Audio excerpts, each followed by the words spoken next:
نحمدہ و نصلی علی رسولہ الکریم اما بعد فاعوذ باللہ من الشیطان الرجیم بسم اللہ الرحمن الرحیم۔ آج کی اس ویڈیو میں قربانی کے جانوروں کا بیان کیا جاتا ہے۔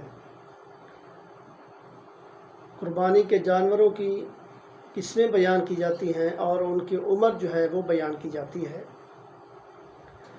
قربانی کے جانور 3 قسم کے ہیں: اونٹ، گائے اور بکری۔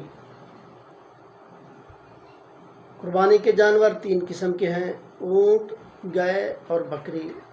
تو ہر قسم میں اس کی جتنی نوعیت ہیں سب اس میں داخل ہیں۔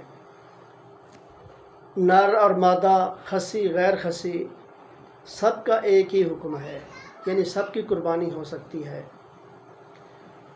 بھینس گائے میں شمار ہے، یعنی کوئی کٹے کی قربانی کر لیتا ہے، بھینس کی کر لیتا ہے، تو یہ گائے کے اندر شمار کی جائے گی، اس کی بھی قربانی ہو سکتی ہے۔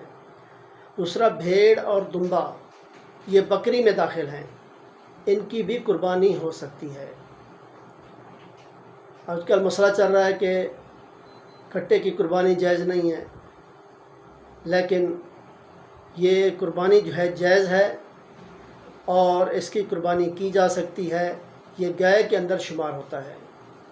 اور قربانی کے جانوروں کی عمر کتنی ہونی چاہیے، کیونکہ جو لوگ باہر سے قربانی کے جانور لے کر آتے ہیں تو ان کی عمر کا پتہ نہیں چلتا۔ جو گھر کے اندر رکھے ہوتے ہیں، گھر کے جانور پالتے ہیں، تو ان کا تو پتہ ہوتا ہے، لیکن عمر جو ہے یہ شرط ہے۔ قربانی کے جانور کی یہ عمر ہونی چاہیے: اونٹ جو ہے وہ 5 سال کا ہو، اور گائے 2 سال کی ہونی چاہیے۔ جیسے بچہ ہے، بچی ہے، کوئی چیز ہے، گائے ہے، تو ان کی عمر جو ہے 2 سال، اور بکری جو ہے وہ 1 سال کی۔ تو اس سے کم عمر ہو تو قربانی نہیں ہوگی، تو زیادہ ہو تو بلکہ بہتر ہے، بلکہ افضل ہے۔